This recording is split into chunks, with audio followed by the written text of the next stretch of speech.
नमस्कार दोस्तों, कैसे हैं आप सब। दोस्तों आज मैं आपको यहाँ पर क्लास 10 अर्थशास्त्र का चैप्टर 2 राज्य एवं राष्ट्र की आय चैप्टर का सारे क्वेश्चन आंसर करवाऊंगा। ये सारे क्वेश्चन आपके बुक में दिए गए हैं। आप चाहें तो फेयर कॉपी बना सकते हैं और सारे क्वेश्चन आंसर को लिख सकते हैं। ठीक है। क्वेश्चन नंबर 1 आपके सामने है, आय से आप क्या समझते हैं। ठीक है दोस्तों, आइए क्वेश्चन नंबर 1 का हम लोग आंसर देखेंगे। आय यानी कि इनकम से आप क्या समझते हैं, इसके बारे में आपको यहाँ पर बताना है। आइए इसका आंसर देखते हैं। जब कोई व्यक्ति किसी प्रकार का शारीरिक, ठीक है, अथवा मानसिक कार्य करता है और उस व्यक्ति को उसके कार्यों के बदले जो पारिश्रमिक मिलता है उसे उस व्यक्ति का आय कहते हैं। दोस्तों बातों को आप ध्यान से समझिए। देखिए, कोई व्यक्ति है, ठीक है, वो शारीरिक कार्य किया या फिर मानसिक कार्य किया। शारीरिक कार्य क्या होता है, जैसे कि आपको घर बनवाना है, ठीक है, तो उसके लिए मजदूर चाहिए। तो मजदूर जो काम करेगा वो शारीरिक काम करेगा, यानी वो अपने शरीर के दम पर काम करेगा। ठीक है। अब आपको जो है किसी फॉर्म को अप्लाई करवाना है, ठीक है, जैसे कि आप 10 में है और 10 का फॉर्म आपको फॉर्म अप्लाई करवाना है, तो आप जाएंगे कंप्यूटर वाले के पास। ठीक है, कंप्यूटर वाले को कहेंगे कि मुझे फॉर्म अप्लाई करना है, तो वो फॉर्म अप्लाई कर देगा। यानी वो जो कंप्यूटर वाला है वो मानसिक कार्य किया, शारीरिक नहीं, मानसिक कार्य किया। ठीक है, तो समझ गए आप, शारीरिक कार्य और मानसिक कार्य। जब कोई व्यक्ति कोई शारीरिक या मानसिक कार्य करता है, ठीक है, इसके बाद जो है उससे जो भी पारिश्रमिक यानी कि मजदूरी या पैसा जो मिलता है उसी को जो है आय कहते हैं। इस बात को याद रखिए। ठीक है, यहाँ पर आपको पैराग्राफ चेंज कर देना है। उसके बाद आपको लिखना है, आय वह मापदंड है जिसके आधार पर, ठीक है, विकास की स्थिति का आकलन किया जाता है कि कोई देश या राज्य विकसित है या विकासशील है। दोस्तों आय क्या है, आय एक मापदंड है, यानी आय के द्वारा मापा जाता है। क्या मापा जाता है, तो विकास की स्थिति जो है इसका मापन किया जाता है। इसके आधार पर यानी आय के आधार पर तय किया जाता है कि कोई राज्य या फिर कोई देश जो है वो विकसित है या फिर विकासशील है। ठीक है, तो बातों को आप याद रखिए और नंबर 2 क्वेश्चन पर आप ध्यान दीजिए। देखिए, सकल घरेलू उत्पाद के बारे में क्वेश्चन पूछ रहे हैं आपसे। सकल घरेलू उत्पाद से आप क्या समझते हैं। ठीक है, ये आपका क्वेश्चन है। आइए इसका आंसर देखते हैं। यहाँ पर देखिए, सकल घरेलू उत्पाद के बारे में आपको बताना है, एक देश की सीमा के अंदर किसी भी दी गई समयावधि प्रायः 1 वर्ष में उत्पादित समस्त अंतिम वस्तुओं तथा सेवाओं का कुल बाजार या मौद्रिक मूल्य उस देश का सकल घरेलू उत्पाद कहा जाता है। दोस्तों दुनिया का कोई भी देश है, जैसे कि भारत है, ठीक है, तो भारत के सीमा के अंदर, ठीक है, एक निश्चित समय में, देखिए निश्चित समय जो है प्रायः 1 वर्ष का ही होता है। ठीक है, सकल घरेलू उत्पाद जो है ये 1 वर्ष का ही निकाला जाता है। ठीक है, तो 1 वर्ष में जो भी वस्तु हुआ, सेवा हुआ, इसका जो उत्पादन होगा, ठीक है, इसका कुल बाजार या फिर जो मौद्रिक मूल्य जो है यानी रुपया पैसा में जो मूल्य होगा, ठीक है, उससे जो है उस देश का सकल घरेलू उत्पाद कहा जाता है। इस बात को याद रखिए। ठीक है, यही सारी बातें इससे आप पढ़िए, आपको याद हो जाएगा। दोस्तों आपको पैराग्राफ यहाँ पर चेंज कर देना है। उसके बाद आपको लिखना है, किसी भी देश के राष्ट्रीय आय को पता लगाने के लिए सकल घरेलू उत्पाद का गणना करना पड़ता है। दोस्तों अगर आप किसी भी देश के राष्ट्रीय आय को पता लगाना चाहते हैं तो उसके लिए आप क्या करेंगे, उसके लिए आप सकल घरेलू उत्पाद को जो है इसका गणना करेंगे। ठीक है, इसके बाद जो है राष्ट्रीय आय निकल जाएगा। ठीक है, क्वेश्चन नंबर 3 पर आपको ध्यान देना है। देखिए, प्रति व्यक्ति आय क्या है। दोस्तों प्रति व्यक्ति आय के बारे में आपको यहाँ पर जानना है। आइए इसका आंसर देखते हैं। राष्ट्रीय आय में देश की कुल जनसंख्या से भाग देने पर जो भागफल आता है उसे प्रति व्यक्ति आय कहते हैं। दोस्तों, देश की जो राष्ट्रीय आय है, ठीक है, उसमें आप देश की जनसंख्या से भाग दे दीजिए, ठीक है। उसके बाद जो भागफल आएगा वही भागफल प्रति व्यक्ति आय कहलाएगा, ठीक है। इसके बाद आपको लिखना है यहाँ पर, देखिए, प्रति व्यक्ति आय की आकलन निम्न फॉर्मूले द्वारा किया जाता है, ठीक है।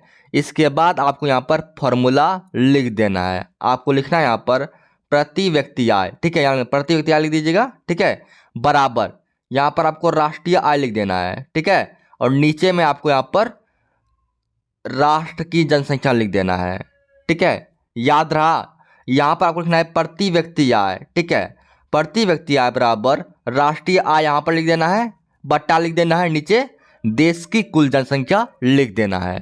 यही आपका यहाँ पर सूत्र हुआ, आप इसे लिख लीजिएगा, ठीक है। आइए नेक्स्ट क्वेश्चन देखते हैं। देखिए नंबर 4 पर आप ध्यान दीजिए। देखिए नंबर 4 आपसे क्या कहता है, भारत में सर्वप्रथम राष्ट्रीय आय की गणना कब और किनके द्वारा की गई थी। दोस्तों, अगर बात करें इंडिया की, ठीक है, तो इंडिया में सबसे पहले राष्ट्रीय आय की गणना कब की गई थी, ठीक है, और किनके द्वारा की गई थी, उनका नाम भी आपको यहाँ पर बता देना है। आइए इसका आंसर देखते हैं। देखिए भारत में सर्वप्रथम राष्ट्रीय आय 1868 ईस्वी में दादा भाई नौरोजी के द्वारा की गई थी। दोस्तों देखिए, अगर बात करें भारत की, ठीक है, तो भारत में जो है ये जो राष्ट्रीय आय है इसकी गणना सबसे पहले 1868 ईस्वी में की गई थी। किसके द्वारा? तो दादा भाई नौरोजी द्वारा की गई थी, इसे याद रखिए, ठीक है। दोस्तों आगे पढ़िए, आगे क्या है, उनकी पुस्तक, देखिए उनकी पुस्तक poverty and un British rule in India में भारत का प्रति व्यक्ति आय 20 रुपया बताई गई थी। दोस्तों देखिए, दादा भाई नौरोजी ने एक पुस्तक, एक किताब लिखा था, ठीक है, किताब का नाम है poverty and un British rule in India. किताब के नाम को आप दिमाग में डाल लीजिए, पॉवर्टी एंड आगे क्या है, un British rule in India, ठीक है। इस पुस्तक में दादा भाई नौरोजी ने जो है भारत का प्रति व्यक्ति आय जो है 20 रुपया बताई थी, इस बात को याद रखिए, बताए थे, ठीक है। इसके बाद देखिए, इसके बाद कई विद्वानों ने व्यक्तिगत रूप से भारत की राष्ट्रीय आय तथा प्रति व्यक्ति आय का अनुमान लगाया। दोस्तों देखिए, दादा भाई नौरोजी, ठीक है, तो दादा भाई नौरोजी थे, उनके बाद जो है बहुत सारे विद्वान आए, ठीक है, उन्होंने जो है भारत की राष्ट्रीय आय और प्रति व्यक्ति आय का अनुमान लगाया था, इससे भी याद रखिए, ठीक है। क्वेश्चन नंबर 5 पर आपको ध्यान देना है। यहाँ पर देखिए, यहाँ पर क्वेश्चन आपका 5 कहता है, भारत में राष्ट्रीय आय की गणना किस संस्था के द्वारा होती है। दोस्तों राष्ट्रीय आय, ठीक है, इसकी गणना जो है भारत में किसके द्वारा होती है, इसकी आपको बताना है। आइए इसका आंसर देखते हैं। देखिए भारत में राष्ट्रीय आय की गणना केंद्रीय सांख्यिकी संगठन द्वारा होती है। दोस्तों इंडिया में जो है राष्ट्रीय आय, इसकी गणना किसके द्वारा होती है, तो केंद्रीय सांख्यिकी संगठन द्वारा होती है, ठीक है। इस संस्था का क्या है, यहाँ पर देखिए, इस संस्था का स्थापना भारत सरकार द्वारा राष्ट्रीय आय की गणना करने के लिए की गई है। दोस्तों ये जो संस्था है, संस्था का नाम क्या है, देखिए केंद्रीय नाम, देखिए केंद्रीय सांख्यिकी संगठन, ठीक है। इसकी स्थापना जो है भारत सरकार के द्वारा की गई है, इस बात को याद रखें, ठीक है। यह संस्था नियमित रूप से जो है राष्ट्रीय आय की आंकड़े प्रकाशित करती है। दोस्तों भारत सरकार के द्वारा स्थापित की गई संस्था जो है वो नियमित रूप से यानी हमेशा जो है राष्ट्रीय आय के आंकड़े को प्रकाशित करता है, इसे याद रखें। ठीक है, नंबर 6 पर आप ध्यान दीजिए। देखिए क्वेश्चन नंबर 6 आपसे क्या कहता है, इसे आप समझ लीजिए। देखिए, राष्ट्रीय आय की गणना में होने वाले कठिनाइयों का वर्णन करें। दोस्तों, राष्ट्रीय आय की गणना में क्या क्या कठिनाई होती है इसके बारे में आपको बताना है। आइए इसका आंसर देखते हैं। राष्ट्रीय आय की गणना में निम्नलिखित कठिनाइयां उत्पन्न होती है। सबसे पहले आपको ये लाइन लिख देना है, ठीक है। उसके बाद आपको नंबर 1 देकर लिखना है, आंकड़ों को एकत्र करने में कठिनाई। दोस्तों, नंबर 1 में क्या है, आंकड़ों को एकत्र करने में कठिनाई। देखिए, ऐसा इसलिए होता है क्योंकि कभी कभी सही आंकड़ा उपलब्ध नहीं रहता है। दोस्तों देखिए, एक बहुत बड़ी समस्या है ये जो आपका है राष्ट्रीय आय, ठीक है, इसकी गणना करने में एक बहुत बड़ी समस्या ये है कि आंकड़े जो है इसको एकत्र करने में काफ़ी कठिनाई होता है। ठीक है, देखिए कभी कभी क्या होता है कि सही आंकड़ा जो है ये उपलब्ध नहीं रहता है, बल्कि गलत आंकड़ा उपलब्ध रहता है, इससे जो है कठिनाई होता है। नंबर 2 पर आप ध्यान दीजिए। देखिए, दोहरी गणना की संभावना। दोस्तों, कभी कभी एक ही वस्तुओं या सेवाओं की 2 बार गणना कर ली जाती है। दोस्तों, राष्ट्रीय आय की गणना में ये भी एक बहुत बड़ी समस्या है कि कभी कभी क्या होता है कि एक ही वस्तु है और उसको जो है 2 बार गणना कर लिए, ये भी समस्या है, समझे। नंबर 3 पर आप ध्यान दीजिए। देखिए, मूल्य के मापने में कठिनाई, इसे समझिए। अलग अलग स्थानों में एक ही वस्तुओं तथा सेवाओं का अलग अलग मूल्य को मापने में कठिनाई होती है। देखिए, जैसे कि आपके शहर में जो चावल का कीमत है, ठीक है, वो कीमत और दिल्ली में जो कीमत है उसमें अंतर होगा, मुंबई में जो चावल का कीमत है उसमें अंतर होगा। यानी कि अलग अलग स्थान पर जो है एक ही वस्तु और सेवाओं का जो अलग अलग मूल्य होता है, जिस कारण जो है राष्ट्रीय आय के मापन में कठिनाई होता है। ठीक है, यही सारी बातें हैं, इसे पढ़ लीजिए। ठीक है, और नंबर 7 पर आप ध्यान दीजिए। क्वेश्चन है आपका, आय का गरीबी के साथ संबंध स्थापित करें। दोस्तों, इनकम का जो है गरीबी के साथ क्या संबंध है उसे आपको यहाँ पर बता देना है।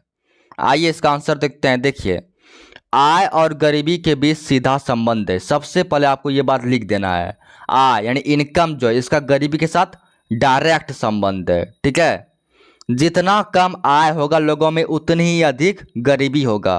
दोस्तों देखिए, जिस व्यक्ति का आय यानी उसका इनकम जो है वो कम होगा, वह व्यक्ति उतना ही अधिक गरीब होगा, इसको याद रखिए। ठीक है, आगे देखिए क्या कहता है। आगे कहता है, गरीबी के कारण लोगों में अज्ञानता और अशिक्षा आदि बढ़ने लगेगी। दोस्तों, अगर कोई व्यक्ति गरीब है, ठीक है, इसका मतलब ये हुआ कि उसके पास पैसा नहीं है। अगर पैसा नहीं है तो अच्छे स्कूल में पढ़ाई नहीं कर पाएगा, जिस वजह से जो है अशिक्षा हुआ और अज्ञानता हुआ, ना उसको ज्ञान हो पाएगा और ना ही वह शिक्षित हो पाएगा। ठीक है, तो याद रखिए, गरीबी के कारण जो है अज्ञानता और अशिक्षा जो है ये बढ़ने लगेगी। ठीक है, लोगों का जीवन स्तर निम्न होगा।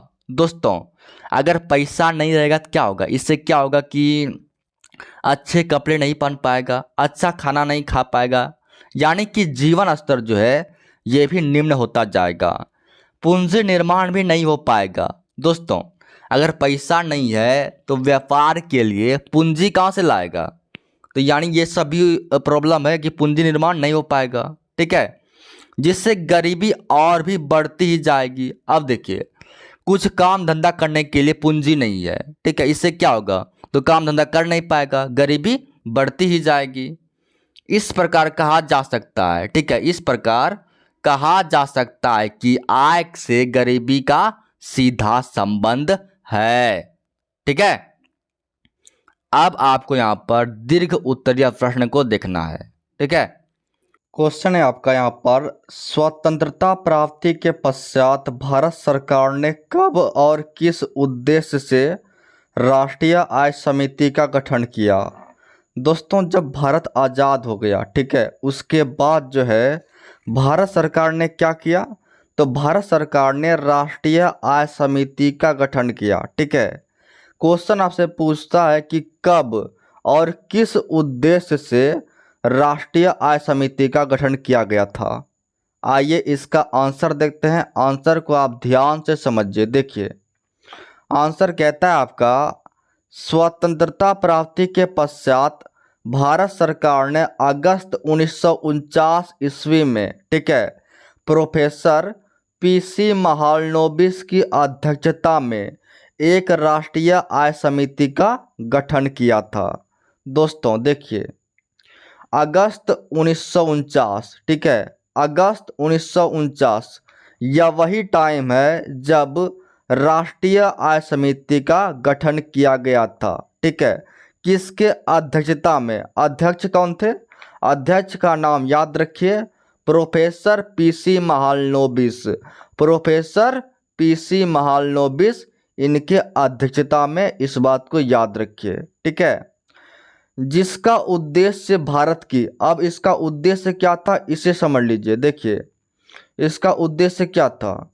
इसका उद्देश्य जो है राष्ट्रीय आय के संबंध में अनुमान लगाना था। दोस्तों ये जो समिति थी, ठीक है, इसका उद्देश्य क्या था? इसका उद्देश्य था राष्ट्रीय आय का अनुमान लगाना। ठीक है, आखिर देश की राष्ट्रीय आय कितनी है इसका अनुमान लगाना इसका उद्देश्य था। ठीक है, आगे देखिए, राष्ट्रीय आय के संबंध में अनुमान लगाना था। ठीक है, इस समिति ने अप्रैल 1951 में अपनी प्रथम रिपोर्ट प्रस्तुत की थी। दोस्तों अप्रैल 1951 यह समय था, इसी समय जो है इस समिति ने अपनी पहली रिपोर्ट जो है ये निकाली थी। ठीक है, यानी प्रस्तुत की थी।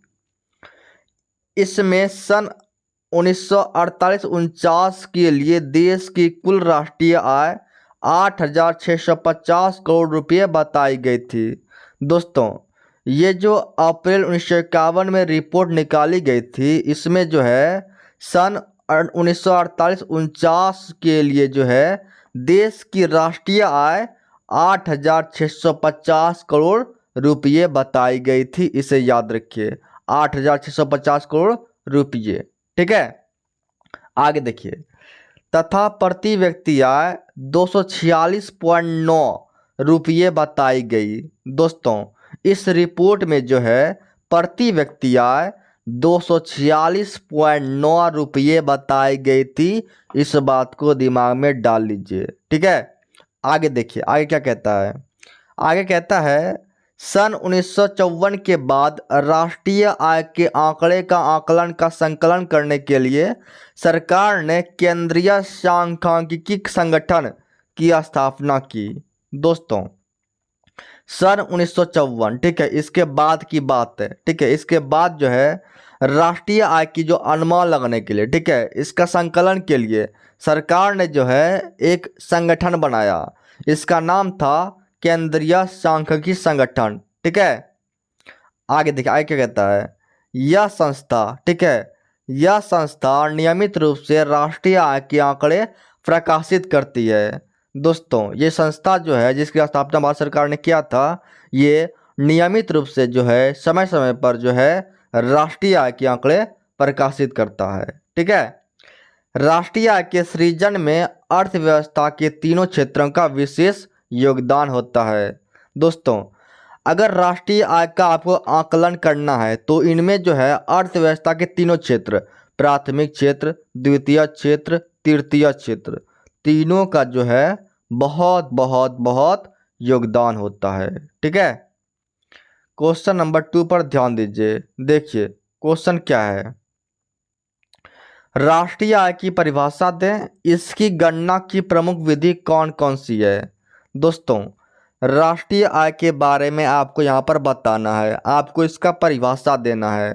ठीक है, देखिए राष्ट्रीय आय का मतलब किसी देश में एक वर्ष में उत्पादित वस्तुओं एवं सेवाओं की कुल मूल्य से लगाया जाता है। दोस्तों राष्ट्रीय आय का मतलब क्या होता है? कोई भी देश हो, ठीक है, दुनिया का कोई भी देश हो, उसमें जो है एक वर्ष में जितने भी वस्तुओं और सेवाओं का उत्पादन होगा उसी का कुल मूल्य जो है राष्ट्रीय आय होगा।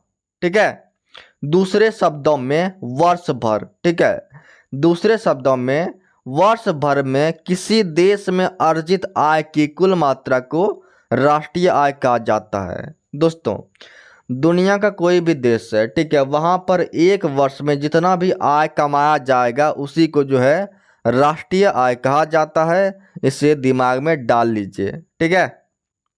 अब क्वेश्चन क्या है, सॉरी आगे क्या है, आगे है आपका राष्ट्रीय आय को स्पष्ट करने के लिए कुछ प्रसिद्ध अर्थशास्त्रियों की परिभाषा निम्नलिखित है। दोस्तों, अगर राष्ट्रीय आय को समझना है, ठीक है, तो इनके बारे में जो है राष्ट्रीय आय के बारे में यहाँ पर कुछ विद्वानों ने परिभाषाएं दी है, ठीक है, उन्हें आप पढ़ लीजिए, ठीक है। सबसे पहले हम प्रोफेसर पीगू के बारे में बात करते हैं। प्रोफेसर पीगू के शब्दों में अब ये क्या कहते हैं, राष्ट्रीय लाभांश किसी समाज की वस्तुनिष्ठ अथवा भौतिक आय वह भाग है जिसमें विदेशों से प्राप्त आय भी सम्मिलित होता है और जिसकी मुद्रा के रूप में माप हो सकती है। सिंपल सा समझिए, देखिए प्रोफेसर पीयू कहते हैं कि राष्ट्रीय आय में जो है ना विदेशों से जो आय प्राप्त होता है वो भी शामिल है, ठीक है, और साथ साथ जो है राष्ट्रीय आय में उन चीज़ों को हम शामिल किया कर सकते हैं जिसका मौद्रिक मूल्य होता है, यानी जिसका हम दाम लगा सकते हैं, ठीक है, और इससे जो है जिसे हम क्या करते हैं तो मुद्रा के रूप में हम इसे मापते हैं, ठीक है।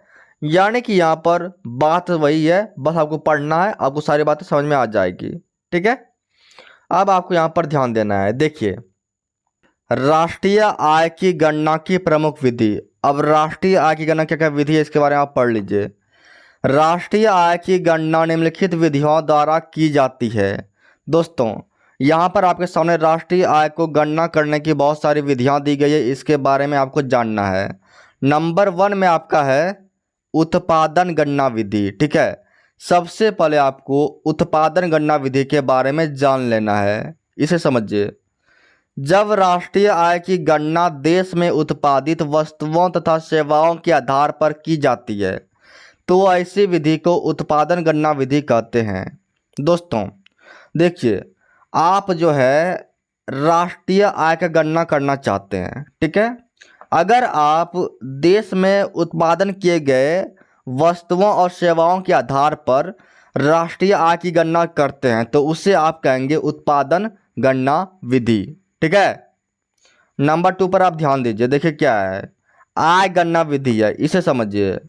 जब राष्ट्रीय आय की गणना राष्ट्र के लोगों के आय के आधार पर की जाती है, ठीक है, देश में जो लोग रहते हैं वो जो कमाते हैं, जो उसकी जो इनकम होती है उसके आधार पर अगर राष्ट्रीय आय की गणना की जाती है, ठीक है, उसे क्या कहेंगे, उसे आप कहेंगे आय गणना विधि, ठीक है, क्या कहेंगे, आय गणना विधि कहेंगे, ठीक है।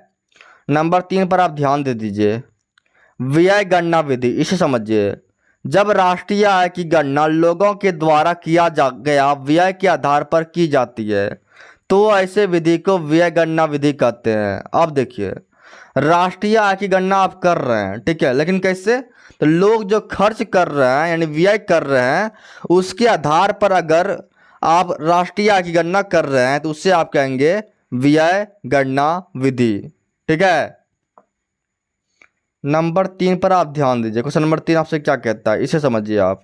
देखिए, प्रति व्यक्ति आय और राष्ट्रीय आय में अंतर स्पष्ट करें। प्रति व्यक्ति आय और राष्ट्रीय आय में क्या क्या अंतर है उसके बारे में बताना है। तो सबसे पहले आपको लिख देना है प्रति व्यक्ति आय और राष्ट्रीय आय में निम्नलिखित अंतर है, ये लाइन लिख दिए, ठीक है। एक तरफ प्रति व्यक्ति आय, दूसरे तरफ राष्ट्रीय आय, ठीक है। अब देखिए, प्रति व्यक्ति आय का अर्थ व्यक्ति की औसत आय से लगाया जाता है। दोस्तों, व्यक्ति का जो औसत आय होता है वही जो है प्रति व्यक्ति आय होता है, ठीक है। राष्ट्रीय आय का अर्थ पूरे राष्ट्र की आय से लगाया जाता है। दोस्तों, पूरे देश की जो आय है, ठीक है, उसे आप राष्ट्रीय आय कहेंगे, ठीक है। प्रति व्यक्ति आय के द्वारा देश के प्रत्येक व्यक्तियों की औसत आय को पता लगाया जाता है। दोस्तों, अगर देश की औसत आय निकालना है तो प्रति व्यक्ति आय को निकाल लीजिए, आपको पता चल जाएगा देश की औसत आय क्या है। ठीक है, राष्ट्रीय आय के द्वारा हमें पूरे देश की आय प्राप्त होती है दोस्तों। राष्ट्रीय आय, ठीक है, इसके द्वारा क्या होता है, तो पूरे देश की आय जो है वो प्राप्त होती है।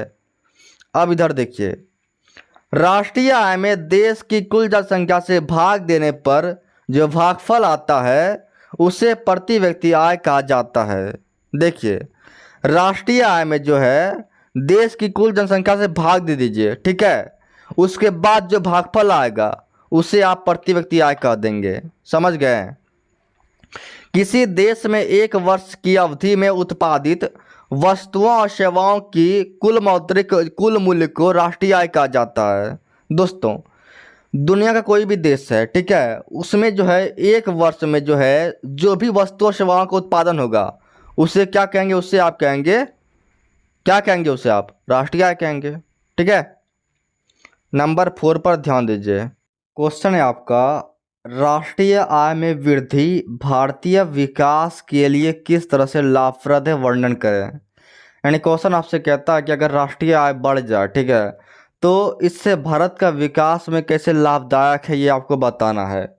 आइए इसका आंसर देखते हैं। देखिए, किसी भी देश के विकास को उसे देश के राष्ट्रीय आय द्वारा मापा जाता है। दोस्तों, दुनिया का कोई भी देश कितना विकसित है अगर पता करना है, ठीक है, दुनिया का कोई भी देश कितना विकसित है अगर आपको पता करना है तो आप उसका राष्ट्रीय आय देखेंगे। राष्ट्रीय आय के द्वारा उस देश के विकास की स्थिति का पता चल जाता है। ठीक है, जिस देश का राष्ट्रीय आय जितना अधिक होगा वह देश उतना ही विकसित या अमीर होता है। दोस्तों, जिस देश का, यानी दुनिया में कोई भी देश है जिसका राष्ट्रीय आय अगर अधिक होगा, ठीक है, तो वह देश उतना ही अमीर और विकसित होगा। ठीक है, वस्तुओं का अधिक उत्पादन तथा राष्ट्रीय आय अधिक होने पर ही हम राष्ट्र के उच्चतम आर्थिक विकास की स्थिति को पा सकते हैं। दोस्तों, वस्तुओं का ज़्यादा से ज़्यादा उत्पादन करना है, ठीक है, राष्ट्रीय आय को अधिक करना है, इसी के द्वारा जो है राष्ट्र के जो उच्चतम आर्थिक विकास है इसकी स्थिति को पा सकते हैं। यानी अगर ये जो विकास की स्थिति है, ठीक है, इससे अगर बढ़ाना है तो वस्तुओं का उत्पादन अधिक करना पड़ेगा। ठीक है, इस बात को याद रखिए। आगे देखिए, यहाँ पर पैराग्राफ चेंज करना है, उसके बाद लिखना है, आज राष्ट्र के विकास के लिए जो प्रयास किए जाते हैं वह उससे राष्ट्र की सीमाओं के अंदर रहने वाले लोगों की उत्पादकता अथवा आय, ठीक है, आय को बढ़ाने के उद्देश्य से की जाती है। ठीक है, तो आय को बढ़ाने के उद्देश्य से की जाती है, इसे याद रखिए।